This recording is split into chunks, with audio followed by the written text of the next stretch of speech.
तो पिछले वीडियो में हमने होम टैब के बारे में स्टडी किया था और इस वीडियो में हम देखेंगे कि इंसर्ट टैब में क्या क्या ऑप्शंस होते हैं और उनका यूज़ हम लोग अपने डॉक्यूमेंट में किस तरह से करते हैं। तो सबसे पहले स्टार्ट करते हैं पेजेस ग्रुप से। मैंने कल आप लोगों को बताया था पिछले वीडियो में कि ये कुछ ग्रुप्स होते हैं, हर टैब में अलग अलग ग्रुप्स होते हैं और उन ग्रुप्स में कुछ ऑप्शंस होते हैं जिनका यूज़ हम लोग करते हैं। और ये सारे जो होम, इंसर्ट, पेज लेआउट ये जो दिख रहे हैं इन्हें हम लोग टैब बोलते हैं। तो सबसे पहले स्टार्ट करते हैं पेजेस से। ये जो पेजेस ग्रुप है इसमें 3 ऑप्शंस देखने को मिलेंगे हमें। जो पहला है वो होता है पेज, कवर पेज का। इसके ज़रिए हम अपने डॉक्यूमेंट में, अगर मान लीजिए हम कोई बुक लिख रहे हैं या फिर कोई बड़ा सा कुछ राइट कर रहे हैं, तो हम चाहते हैं कि जो हमारा फ्रंट पेज हो वो कुछ अलग टाइप का लुक लगे, मतलब थोड़ा डिज़ाइन देने के लिए, अपने कवर पेज को जनरेट करने के लिए हम लोग कवर पेज का यूज़ करते हैं। इसमें कुछ प्री डिफाइंड पहले से ही पेजेस जो होते हैं वो डेकोरेटेड किए हुए होते हैं, बस उसे सेलेक्ट कर लेना है और सेलेक्ट करने के बाद हमने जो डॉक्यूमेंट तैयार कर रहे हैं उसमें जो पहला पेज है ये हमारा as a cover page count हो जाएगा और वो सारे फीचर्स ऐड हो जाएंगे जिस तरह से डेकोरेटेड हैं। इसमें हम क्या कर सकते हैं, तो जो इसमें नेम वगैरह लिखे हुए हैं हम उसको चेंज कर सकते हैं। जैसे हम मान लीजिए किसी कंप्यूटर पे बुक में लिख रहा हूँ और मैं चाहता हूँ कि इसमें जो मेरा टाइटल हो, तो डॉक्यूमेंट टाइटल में हम लोग यहाँ पे कंप्यूटर्स लिख सकते हैं। अपने सब्जेक्ट के अनुसार अपना यहाँ पे टाइटल कोई भी ऐड कर सकते हैं। इसी तरह यहाँ भी ऐड कर सकते हैं और यहाँ भी। तो ये हमारे पेज, कवर पेज क्रिएट करने के लिए हम लोग कवर पेज का यूज़ करते हैं। उसके बाद जो हमारा ऑप्शन आता है वो आता है ब्लैंक पेज। अगर हम डॉक्यूमेंट में कुछ लिख रहे हैं और हम चाहते हैं कि जो मेरा सेकंड पेज हो वो एक ब्लैंक पेज वहाँ पे चाहते हैं, तो हमें सिंपली अपने कर्सर को वहाँ पे रखना है जहाँ से हम ब्लैंक पेज चाहते हैं और मैं वहाँ पे क्लिक करने के बाद फिर ब्लैंक पेज वाले ऑप्शन पे क्लिक करेंगे तो हमारे पास उसके नीचे में एक नया पेज, ब्लैंक पेज आ जाएगा, क्रिएट हो जाएगा और उसमें हम अपना जो कुछ भी डॉक्यूमेंट क्रिएट कर रहे हो तो अपना वर्क कर सकते हैं। नेक्स्ट ऑप्शन आता है page break. Page break option होता है कि अगर हम डॉक्यूमेंट में चाहते हैं कि यहाँ से मैं इस पेज को ब्रेक करना चाहता हूँ और चाहता हूँ कि यहाँ से नीचे ब्लैंक रहे और नेक्स्ट पेज ये जो design to coordinate with the overall ये लिखा हुआ है, इसके नीचे जितने पैराग्राफ्स लिखे हुए हैं वो नेक्स्ट पेज में चले जाएं। तो सबसे पहले हमें कर्सर को यहाँ पे क्लिक करना होगा। उसके बाद पेज ब्रेक ऑप्शन पे जाके इंसर्ट टैब के पेजेस ग्रुप में पेज ब्रेक ऑप्शन पे जाके वंस क्लिक करेंगे। देन हमने जहाँ पे मेरा कर्सर था वहाँ से नीचे का जितना पार्ट है वो एक नया पेज में आ गया। तो पेज ब्रेक ऑप्शन का यूज़ करते हैं पेज को बीच से या फिर कहीं से जहाँ से आपकी ज़रूरत हो वहाँ से ब्रेक करने के लिए हम लोग पेज ब्रेक ऑप्शन का यूज़ करते हैं। नेक्स्ट ऑप्शन जो हमारे पास आता है वो ऑप्शन है हमारा टेबल्स ग्रुप में टेबल का। तो टेबल यूज़ होता है टेबल को इंसर्ट करने के लिए। जैसे अगर हम कोई डेटा इंसर्ट करना चाहते हैं, जैसे किसी का एड्रेस हो, नेम हो, मोबाइल नंबर, कॉन्टैक्ट, तो ये सभी चीज़ों को इंसर्ट करने के लिए हम लोग टेबल्स का यूज़ करते हैं। और टेबल को इंसर्ट करने के लिए हमें टेबल्स ग्रुप में, इंसर्ट टैब के टेबल्स ग्रुप में टेबल वाले ऑप्शन पे क्लिक करके हमें सिंपली टेबल्स पे अपने कर्सर को करके जितने आपको नीड है उसके अनुसार हम वहाँ पे वंस क्लिक करते हैं तो उतने हमारे रोज़ और कॉलम हमारे डॉक्यूमेंट में, हमारे जो पेज हैं वहाँ पे जनरेट हो जाते हैं, इंसर्ट हो जाता है हमारा जो टेबल है। सेकंड वे है टेबल इंसर्ट करने का, वो तरीका है इंसर्ट टेबल। इसके ज़रिए हम लोग क्या कर सकते हैं, इसमें खुद से आपके ज़रूरत के अनुसार रोज़ और कॉलम्स की नंबर्स लिखने होंगे कि कितने आपको रोज़ चाहिए, कितने आपको कॉलम्स चाहिए। तो इसको एक बार इंसर्ट करके हम देखते हैं। जैसे मैं चाहता हूँ यहाँ पे कि मेरा 5 रो आ जाए और 10 कॉलम्स आ जाएं। तो सबसे पहले हम टेबल्स पे जाएंगे और इंसर्ट टेबल पे क्लिक करने के बाद यहाँ पे एक पॉपअप मेनू ओपन होगा। इसमें हमसे पूछ रहा है नंबर्स ऑफ कॉलम्स। तो इसमें हमें ऐड करना है कि हम कितना कॉलम चाहते हैं। जैसे मान लीजिए मैं 8 कॉलम चाहता हूँ तो 8 यहाँ पे राइट करेंगे। नंबर ऑफ़ रोज़, कितने रो चाहते हैं, मैं चाहता हूँ 10 रो हो मेरा, तो 10 टाइप करेंगे और फिर ओके पे क्लिक करेंगे तो हमारा यहाँ पे 10 रोज़ और 8 कॉलम्स यहाँ पे इंसर्ट हो जाएगा हमारे पेज में। अब जैसे ही हम किसी भी टेबल को अपने पेज में इंसर्ट करते हैं तो उसके बाद हमारे पास कुछ एक्स्ट्रा टैब्स ओपन होते हैं, जैसे layout tab and design tab. Design tab से हम लोग क्या कर सकते हैं, डिज़ाइन टैब से हम अपने इंसर्ट किए हुए टेबल को डिज़ाइन कर सकते हैं, उसका स्टाइल चेंज कर सकते हैं। जैसे मैं इस वाले टेबल को, सेकंड टेबल को कुछ स्टाइल चेंज करके दिखा रहा हूँ। तो सबसे पहले देखते हैं, मैं इसे सेलेक्ट करता हूँ तो ये देखिए स्टाइल, जो टेबल स्टाइल्स ग्रुप हैं इसका यूज़ करते हैं अपने टेबल के स्टाइल्स को चेंज करने के लिए, जो डिज़ाइन टैब में आता है।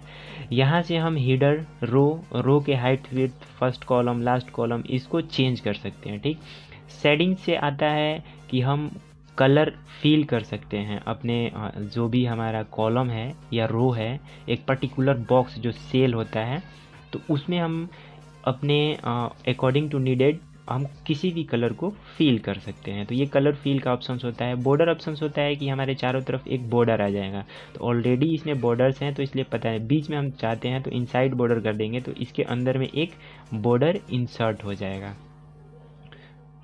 टॉप बॉर्डर, टॉप में बॉर्डर आ गया, ये देखिए। तो इस तरह से इसका यूज़ किया जाता है। अब ये पूछता है ड्रॉ बॉर्डर्स, जो हम बॉर्डर ड्रॉ कर रहे हैं उसका विड्थ लेंथ कैसा होना चाहिए। अब इस तरह का हमें कुछ चाहिए तो हम यहाँ से चेंज भी कर सकते हैं, और पेंसिल का यूज़ करके हम खुद से भी एक ड्रॉ कर सकते हैं लाइन। तो ये हमने लाइन ड्रॉ कर लिया है। लेआउट टैब होता है, अगर टेबल में कुछ एक्स्ट्रा चेंजेस चाहते हैं तो उसके लिए हम लेआउट टैब का यूज़ करते हैं। अब उसका इस्तेमाल करने के लिए हम लोग को क्या करना होगा, सबसे पहले लेआउट टैब पे क्लिक करेंगे। लेआउट टैब पे आने के बाद टेबल्स जो ग्रुप है, इसमें हम ग्रिड लाइंस व्यू कर सकते हैं कि कहाँ से हमारा जो लाइन है वो डिस्प्ले करेगा। उसके बाद प्रॉपर्टीज़ है, डिलीट ऑप्शन के ज़रिए हम लोग अपने टेबल में किसी भी सेल को, किसी भी रो को या पूरे टेबल को हम डिलीट कर सकते हैं डिलीट ऑप्शन का यूज़ करके। इंसर्ट एबव, इसका मतलब होता है कि हम अगर एक रो के ऊपर में कोई रो इंसर्ट करना चाहते हैं तो उसके लिए हम लोग इंसर्ट एबव का यूज़ करेंगे। जैसे मैं यहाँ पे कुछ टाइप कर लेता हूँ 1 2 3 4 5। अब देखते हैं कि इंसर्ट एबव, जैसे हम चाहते हैं कि जो 4 नंबर है इसके ऊपर में 4 और 3 के बीच में एक रो इंसर्ट हो जाए, तो हम यहाँ पे इंसर्ट एबव पे क्लिक करेंगे तो ये कर्सर के ऊपर में हमारा इंसर्ट हो जाएगा। जैसे ही मैंने क्लिक किया, ये देखिए यहाँ पे एक रो इंसर्ट हो गया। इंसर्ट बिलो होता है, जैसे हम चाहते हैं कि 2 और 3 के बीच में हमारा एक जो रो है वो इंसर्ट हो जाए, तो इंसर्ट बिलो पे क्लिक करेंगे तो हमारा नीचे में एक रो इंसर्ट हो जाएगा।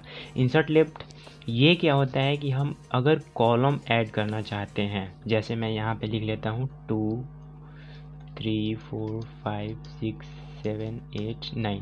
अगर हम चाहते हैं कि 4 और 5 के बीच में या 5 और 6 के बीच में एक कॉलम एक्स्ट्रा ऐड हो जाए, ऐड करना चाहते हैं, तो सबसे पहले 6 के पास हम अपने कर्सर को क्लिक करेंगे और हम 6 के किस साइड कॉलम को ऐड करना चाहते हैं ये देखेंगे। तो इंसर्ट लेफ्ट साइड में करना चाहते हैं तो इंसर्ट लेफ्ट करेंगे, और राइट साइड में करना चाहते हैं तो इंसर्ट राइट करेंगे। लेफ्ट करके देखते हैं, लेफ्ट करते हैं 5, और ये जो 5 और 6 के बीच में एक और हमारा जो कॉलम है वो इंसर्ट हो जाएगा।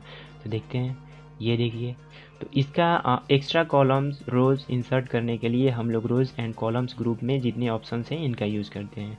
मर्ज सेल का ऑप्शन का यूज़ करते हैं हम लोग सेल को 2 या 2 से ज़्यादा सेल को एक में मिलाने के लिए हम लोग मर्ज का यूज़ करते हैं। जैसे मैंने सबसे पहले सिलेक्ट कर लेना है, मैं यहाँ पे 4 सेल जो है उसको सिलेक्ट कर लेता हूँ, और सिलेक्ट करने के बाद मर्ज सेल वाले ऑप्शन पे क्लिक करूँगा तो ये चारों सेल को मिला करके और सिर्फ एक सेल बन जाएगा।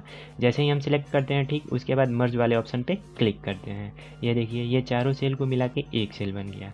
स्प्लिट सेल होता है, जैसे बीच से सेल को काटना हो तो उसके लिए हम लोग स्प्लिट सेल का यूज़ करते हैं। जैसे हमने यहाँ पे एक सेल सिलेक्ट कर लिया और स्प्लिट सेल पे करते हैं तो नंबर ऑफ़ कॉलम्स, इसमें कितने रो और कितने कॉलम्स ऐड करने हैं उसके अनुसार ओके क्लिक करेंगे तो ये बीच से सेल में 2 कॉलम्स ऐड हो जाएंगे। तो ये स्प्लिट करने के लिए, सेल को बीच से कट करने के लिए हम लोग स्प्लिट सेल का यूज़ करते हैं। ठीक, अब नेक्स्ट ऑप्शन है हमारे पास स्प्लिट टेबल। स्प्लिट टेबल का यूज़ करते हैं टेबल को बीच से काटने के लिए। जैसे मैं चाहता हूँ कि ये जो 4 के बाद जितना नीचे का मेरा टेबल है, रोज़ है, और कॉलम्स हैं, तो ये एक नया टेबल के फॉर्म में क्रिएट हो जाए। तो सबसे पहले हम यहाँ पे अपने कर्सर को क्लिक करेंगे, उसके बाद स्प्लिट टेबल पे क्लिक करेंगे तो वहाँ से नीचे देखिए ये एक अलग टेबल बन गया। तो जैसे ही हम लोग इस पर क्लिक करेंगे तो हमारे पास दो टैब क्रिएट होते हैं, डिज़ाइन एंड लेआउट। तो लेआउट में हमने समझा मर्ज ऑप्शंस को, रोज एंड कॉलम्स को और टेबल्स ग्रुप्स को। इसके बाद आता है सेल साइज़। अगर हम अपने सेल के साइज़ को इंक्रीज़ और डिक्रीज़ करना चाहते हैं, बड़ा या छोटा करना चाहते हैं, तो उसके लिए हम लोग सेल साइज़ का यूज़ करते हैं। ये होते हैं अलाइनमेंट। अगर हम सेल में किसी चीज़ को लिखे हुए हैं, जैसे मैं इस सेल में कुछ लिखता हूँ, ठीक, फैक्ट पिजन मैंने लिख दिया। अब हम चाहते हैं कि अलाइनमेंट के ज़रिए जो मैंने ये टेक्स्ट लिखा हुआ है वो हमारे सेल के राइट साइड में हो, सेंटर में हो, बॉटम राइट हो, बॉटम लेफ्ट हो। तो हम लोग अलाइनमेंट का यूज़ करके हम अपने सेल में लिखे हुए टेक्स्ट को या फिर वर्ड को उसका अलाइनमेंट दे सकते हैं। जैसे हम चाहते हैं यहाँ पे हम चाहते हैं कि ये पूरे सेल के सेंटर में हो, तो सबसे पहले इसको सिलेक्ट करेंगे और सेंटर वाले ऑप्शन पे, सेंटर अलाइनमेंट पे क्लिक करने के बाद ये जो हमारा वर्ड लिखा हुआ है वो सेल के सेंटर में चला जाएगा। टेक्स्ट डायरेक्शन होता है, इसके डायरेक्शन को चेंज करने के लिए, जो हमने वर्ड लिखा हुआ है उसके डायरेक्शन को चेंज करने के लिए हम लोग टेक्स्ट डायरेक्शन का यूज़ करते हैं। सेल मार्जिन होता है, सेल मार्जिन के लिए कि ऊपर से कितना हमें मार्जिन चाहिए, टॉप बॉटम लेफ्ट राइट से कितना मार्जिन छोड़ने हैं, उसके लिए हम लोग सेल मार्जिन का यूज़ करते हैं। शॉर्ट्स का यूज़ करते हैं, जैसे असेंडिंग ऑर्डर और डिसेंडिंग ऑर्डर में अरेंज करने के लिए हम लोग शॉर्ट्स का यूज़ करते हैं। फार्मूला का यूज़ करते हैं, अगर हम अपने डॉक्यूमेंट में फार्मूला ऐड करना चाहते हैं तो फार्मूला का यूज़ करते हैं। ये कन्वर्टेड टू टेक्स्ट में कन्वर्ट करने के लिए हम लोग कन्वर्ट टू टेक्स्ट का यूज़ करते हैं। उसके बाद हम लोग आ जाते हैं फिर से इंसर्ट टैब पे। टेबल हमने देख लिया किस तरीके से इंसर्ट कर सकते हैं, ठीक। ये होते हैं convert text to table. Table में कन्वर्ट करने के लिए इसे हम लोग यूज़ करते हैं। एक्सेल स्प्रेडशीट होता है, अगर हम डॉक्यूमेंट में एक्सेल सीट इंसर्ट करना चाहते हैं तो हम लोग टेबल वाले ऑप्शन पे जाके और एक्सेल सीट स्प्रेडशीट पे क्लिक करेंगे तो हमारे डॉक्यूमेंट में एक एक्सेल का सीट इंसर्ट हो जाएगा।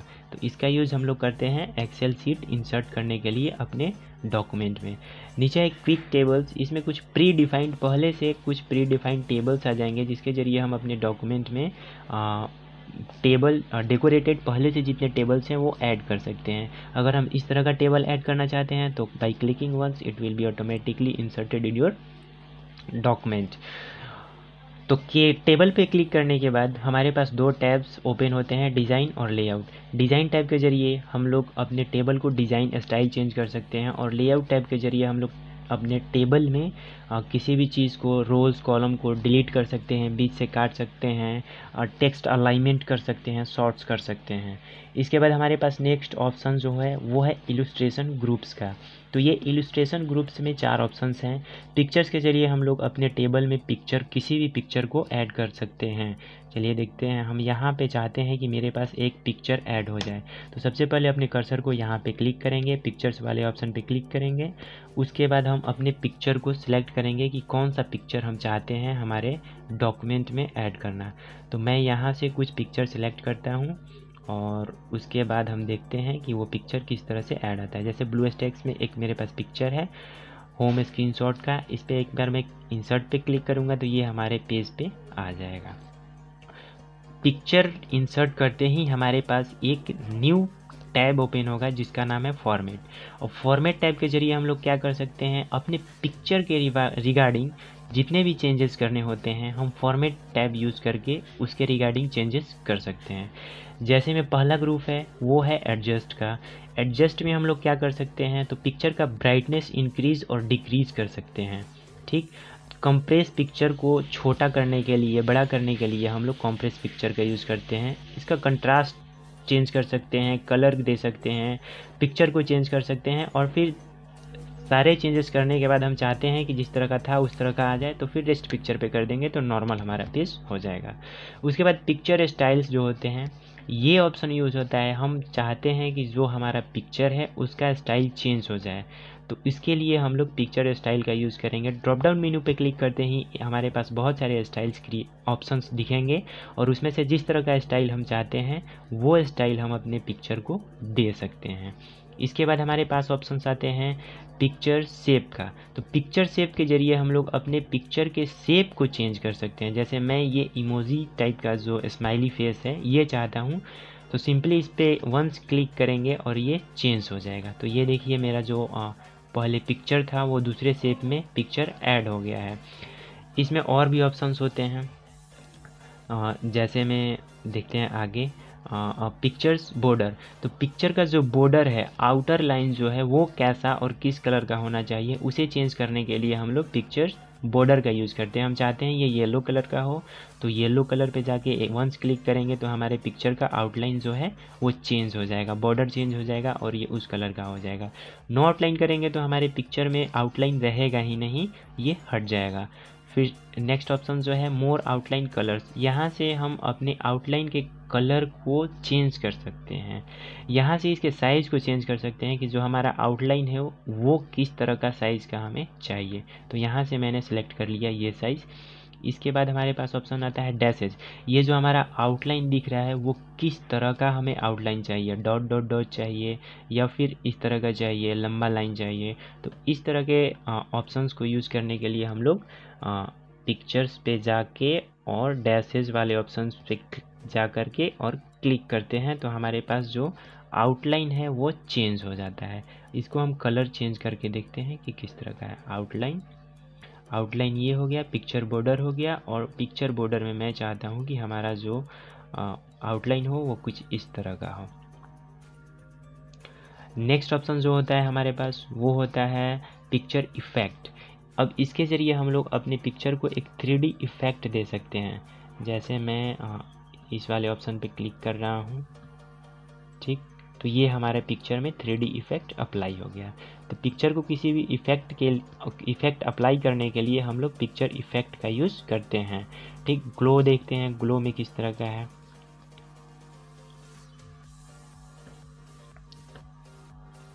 ये देखिए चेंज हो गया। नेक्स्ट ऑप्शन आता है हमारे पास पोजीशन। अगर हम चाहते हैं कि मैंने जो पिक्चर इंसर्ट किया हुआ है वो हमारे डॉक्यूमेंट के इस पेज के सेंटर में हो, तो हम लोग पोजीशन का यूज़ करके इसे अपने सेंटर में ला सकते हैं।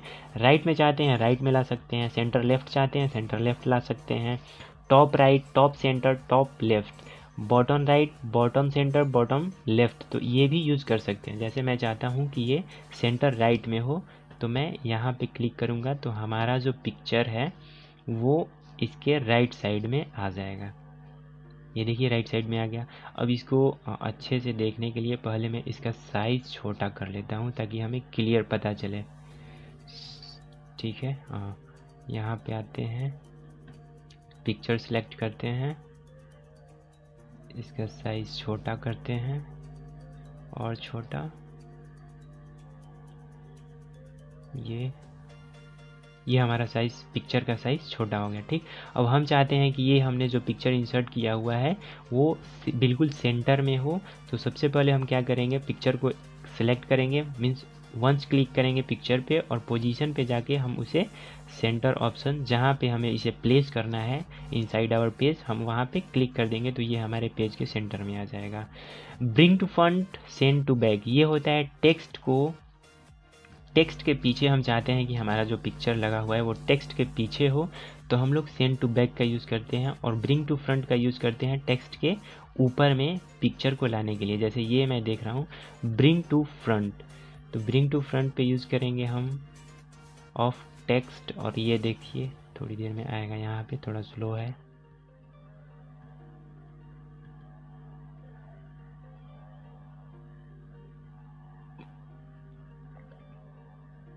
फॉर्मेट, तो text wrapping, bring to front, send to back.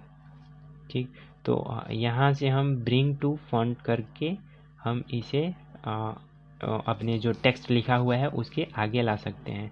Text wrapping होता है कि आप इसे कहाँ से, जो हमारा डॉक्यूमेंट में ये देखिए स्क्वायर लिखा हुआ है तो पिक्चर के चारों तरफ से टेक्स्ट साइड में हो गया है। अगर हम चाहते हैं ये इनसाइड पिक्चर से होते हुए जो ये लाइन है वो लिखा हुआ रहे। तो बिहाइंड टेक्स्ट करेंगे तो ये जो हमारा लाइन लिखा हुआ रहेगा वो पिक्चर के बिहाइंड में आ जाएगा। अब यहाँ से एक बार ऑप्शन देख लेते हैं, सेंड टू बैक। ये देखिए हमारा टेक्स्ट जो है वो इमेज के ऊपर में है। अगर हम चाहते हैं कि हमारा जो पिक्चर है वो इमेज के ऊपर में आ जाए और जो लिखे हुए हम टेक्स्ट जो लिखे हुए हैं वो बिहाइंड पिक्चर चला जाए, तो हम लोग क्या करेंगे, ब्रिंग टू फ्रंट ऑप्शन का यूज़ करेंगे। तो हमारा जो टेक्स्ट लिखा हुआ है वो पीछे में टेक्स्ट के पिक्चर के पीछे में चला जाएगा। ठीक, नेक्स्ट ऑप्शन यूज़ होता है हमारे लिए अलाइन का। अलाइनमेंट के ज़रिए हम इसे अपने पेज में लेफ़्ट अलाइनमेंट और राइट अलाइनमेंट कर सकते हैं। रोटेट होता है पिक्चर को रोटेट करने के लिए।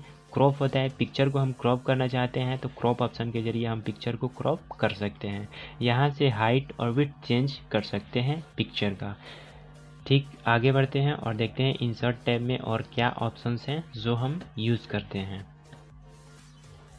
तो इंसर्ट टैब में आ गए और हम हमारे पास जो नेक्स्ट ऑप्शन है वो है क्लिप आर्ट।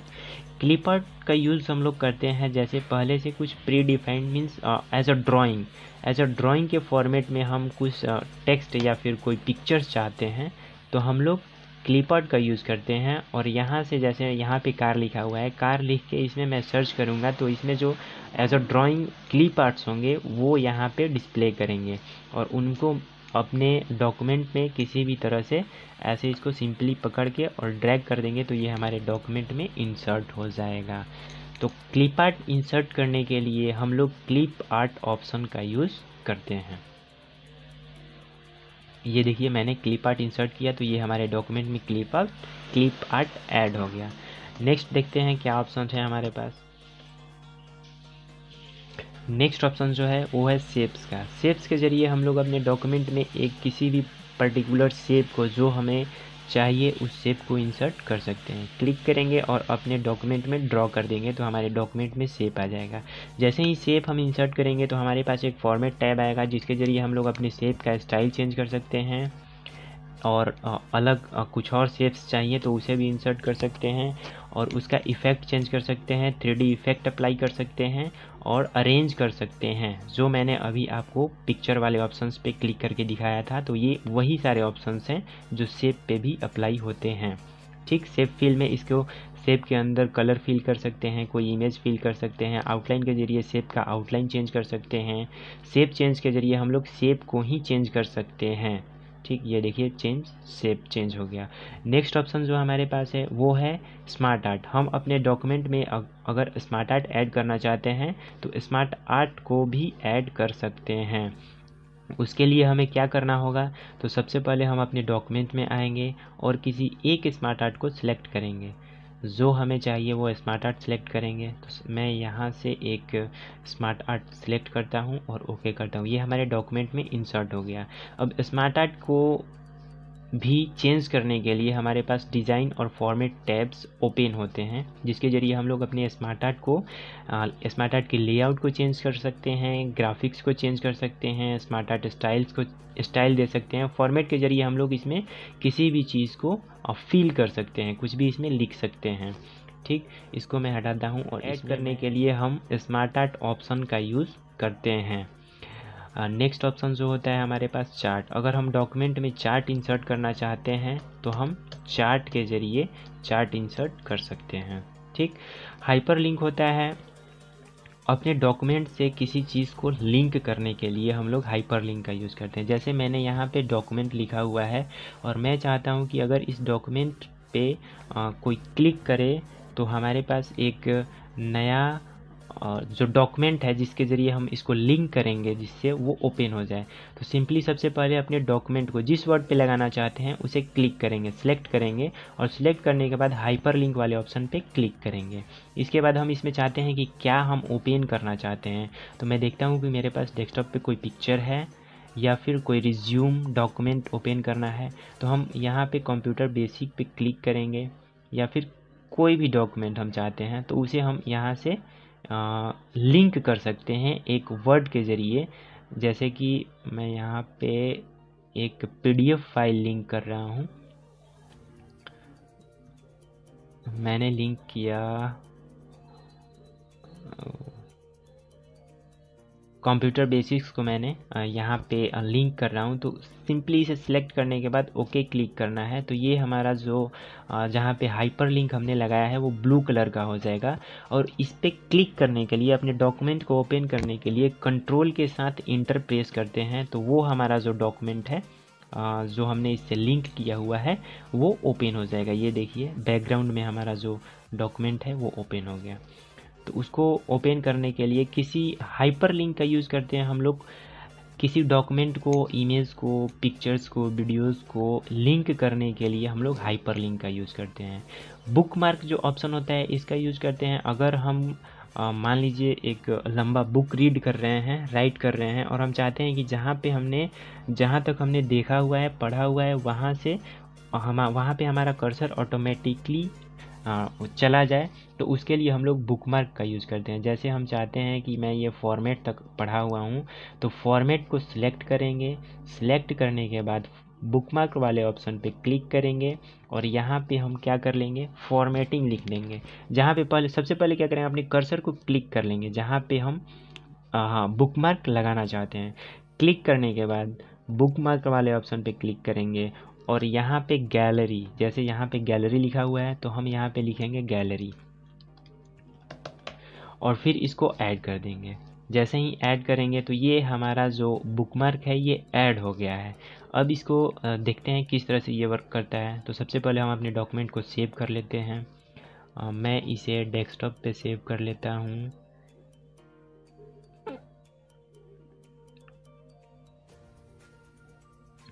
डेस्कटॉप पे सेव कर लेता हूँ और इसे मैं फैक्टविजन लिख दिया, मैंने सेव कर लिया।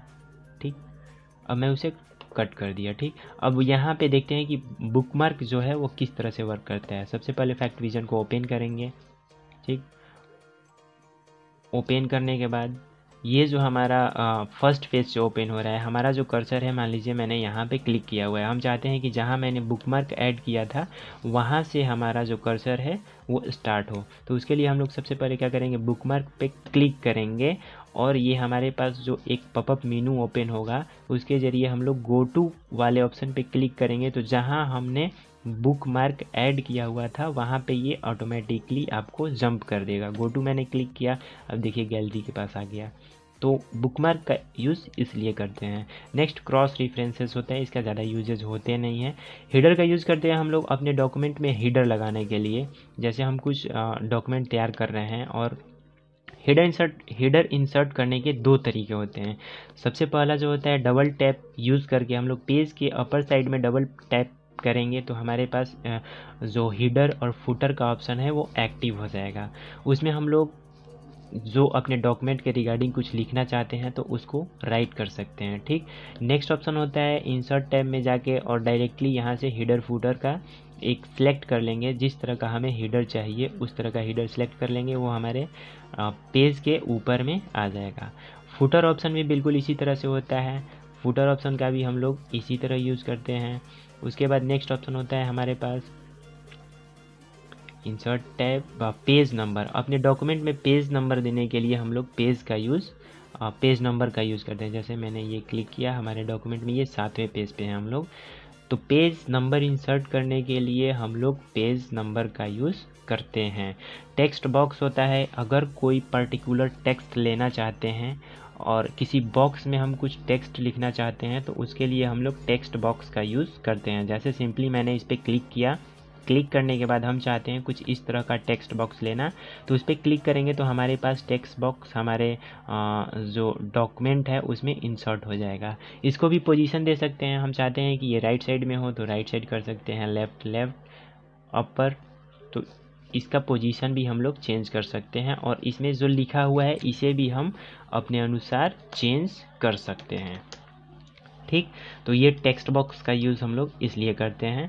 नेक्स्ट ऑप्शन हमारे पास आता है इंसर्ट टैब में क्विक पार्ट्स जो होते हैं डॉक्यूमेंट प्रॉपर्टी के लिए, बिल्डिंग ब्लॉक ऑर्गेनाइजेशंस, इनका ज़्यादा यूज़ होता नहीं है। वर्ड आर्ट को देखते हैं। वर्ड आर्ट जो होता है डेकोरेटेड वर्ड्स होते हैं जो हम अपने डॉक्यूमेंट में इंसर्ट कर सकते हैं। तो डेकोरेटेड वर्ड को इंसर्ट करने के लिए वर्ड आर्ट के ड्रॉप डाउन मेनू पे क्लिक करते हैं और इसमें से जिस तरह का हमें वर्ड आर्ट चाहिए उसे सिलेक्ट कर लेंगे। मैं ये सिलेक्ट कर रहा हूँ। इसके बाद एक मेनू ओपन होगा और इसमें पूछेगा कि आप क्या लिखना चाहते हैं। तो मैं यहाँ पे कुछ राइट कर देता हूँ, फैक्ट विजन। और इसके बाद हम क्या करेंगे, ओके करेंगे तो हमारा जो वर्ड आर्ट है वो यहाँ पे ऐड हो जाएगा। यहाँ पे आप अपना नेम भी ऐड कर सकते हैं, मीन्स आप कुछ भी लिख के यहाँ पे ऐड कर सकते हैं। और जैसे ही हम लोग वर्ड आर्ट इंसर्ट करेंगे तो वर्ड आर्ट इंसर्ट करते ही हमारे पास एक न्यू टैब फॉर्मेट टैब आ जाएगा। Format tab, design tab, layout tab, ये तभी टैब्स ओपन होते हैं जब हम किसी टेबल पे, पिक्चर्स पे, स्मार्ट आर्ट पे, क्लिप आर्ट पे या वर्ड आर्ट पे क्लिक करते हैं जो हमारे डॉक्यूमेंट में इंसर्ट रहता है। तो उस पर क्लिक करने के बाद हमारे पास कुछ एक्स्ट्रा टैब्स ओपन होते हैं जिसके ज़रिए हम लोग उस पिक्चर को या टेबल को, वर्ड आर्ट को चेंज कर सकते हैं, क्लिप आर्ट को चेंज कर सकते हैं। तो फॉर्मेट टैब में हम क्या कर सकते हैं, स्पेसिंग चेंज कर सकते हैं। ये जो फैक्ट विजन लिखा हुआ है दोनों के बीच में, फैक्ट FAC, इन सब के बीच में मतलब कितना डिस्टेंस होना चाहिए उसको चेंज कर सकते हैं। यहाँ से वर्ड स्टाइल दे सकते हैं, वर्ड आर्ट का स्टाइल चेंज कर सकते हैं कि किस तरह का वर्ड आर्ट हमारे डॉक्यूमेंट में होना चाहिए। जैसे मैंने ये सिलेक्ट कर लिया, ठीक। नेक्स्ट ऑप्शन होता है सेव फिल, जो मैंने आपको पिक्चर में और सेव फिल्स में बताया, बिल्कुल वही सारे ऑप्शंस हैं जो इसमें भी अप्लाई होते हैं। नेक्स्ट देखते हैं, इंसर्ट टैब में हमारे पास ड्रॉप कैप होता है। इसका यूज़ अक्सर न्यूज़पेपर्स वगैरह में किए जाते हैं। जैसे हम चाहते हैं कि जो most controls offer a choice of using the look, तो ये लिखा हुआ है, तो यहाँ से हम चाहते हैं जो M है वो बड़ा हो जाए और 3-4 लाइन कैप्चर कर ले। तो उसके लिए हम लोग सबसे पहले फ्रंट में अपने कर्सर को क्लिक करेंगे, उसके बाद ड्रॉप कैप पे क्लिक करेंगे और हमें जैसा चाहिए उसके अनुसार हम सिलेक्ट कर लेंगे, तो ये हमारे डॉक्यूमेंट में इंसर्ट हो जाएगा, ठीक। नेक्स्ट ऑप्शन होता है हमारे पास सिग्नेचर। अगर हम सिग्नेचर ऐड करना चाहते हैं, जैसे हम किसी भी कोई रिज्यूम तैयार करते हैं या फिर कोई डॉक्यूमेंट तैयार करते हैं, तो हम चाहते हैं कि हमारे पास नीचे में यहाँ पे सिग्नेचर ऐड हो जाए, तो उसके लिए हम लोग सिग्नेचर लाइन का यूज़ करते हैं। डेट टाइम को इंसर्ट करने के लिए हम लोग डेट एंड टाइम ऑप्शन का यूज़ करते हैं। कोई ऑब्जेक्ट्स को इंसर्ट करने के लिए हम लोग ऑब्जेक्ट्स का यूज़ करते हैं। इक्वेशन होता है, अगर हम डॉक्यूमेंट में कोई इक्वेशन ऐड करना चाहते हैं तो उसके लिए हम लोग इक्वेशन का यूज़ करते हैं। और सिंबल्स का यूज़ करते हैं हम अपने डॉक्यूमेंट्स में किसी भी तरह के सिंबल्स को ऐड करने के लिए। यहाँ पे कुछ सिंबल्स दिख रहे हैं, इसके अलावा मोर सिंबल्स पे क्लिक करेंगे तो बहुत सारे सिंबल्स यहाँ पे आ जाएंगे। सिंपली उसे हमें सिलेक्ट करना है, सिलेक्ट करने के बाद इंसर्ट वाले ऑप्शन पे क्लिक कर देना है, तो वो सिंबल हमारे डॉक्यूमेंट में इंसर्ट हो जाए। जैसे मैं इसको क्लिक करता हूँ और इंसर्ट पे क्लिक करता हूँ, ठीक, तो ये सिंबल हमारे डॉक्यूमेंट में इंसर्ट हो चुका है।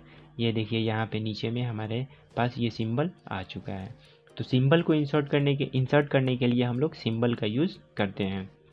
आई होप इंसर्ट टैब में सारे ऑप्शंस आपको अच्छे से समझ में आए होंगे। और पिछले वीडियो में हमने होम टैब के बारे में स्टडी किया था, तो अगर आपने वो वीडियो नहीं देखी है तो उसे भी देखें और होम टैब के सारे ऑप्शंस को देख लें किस तरह से यूज़ किया जाता है। आज हमने इंसर्ट टैब को देखा और कल के वीडियो में यानी अगले वीडियो में हम लोग देखेंगे पेज लेआउट टैब्स जो हैं, इसमें जितने सारे ऑप्शंस होते हैं इनको किस तरह से इस्तेमाल करते हैं। तब तक के लिए थैंक यू।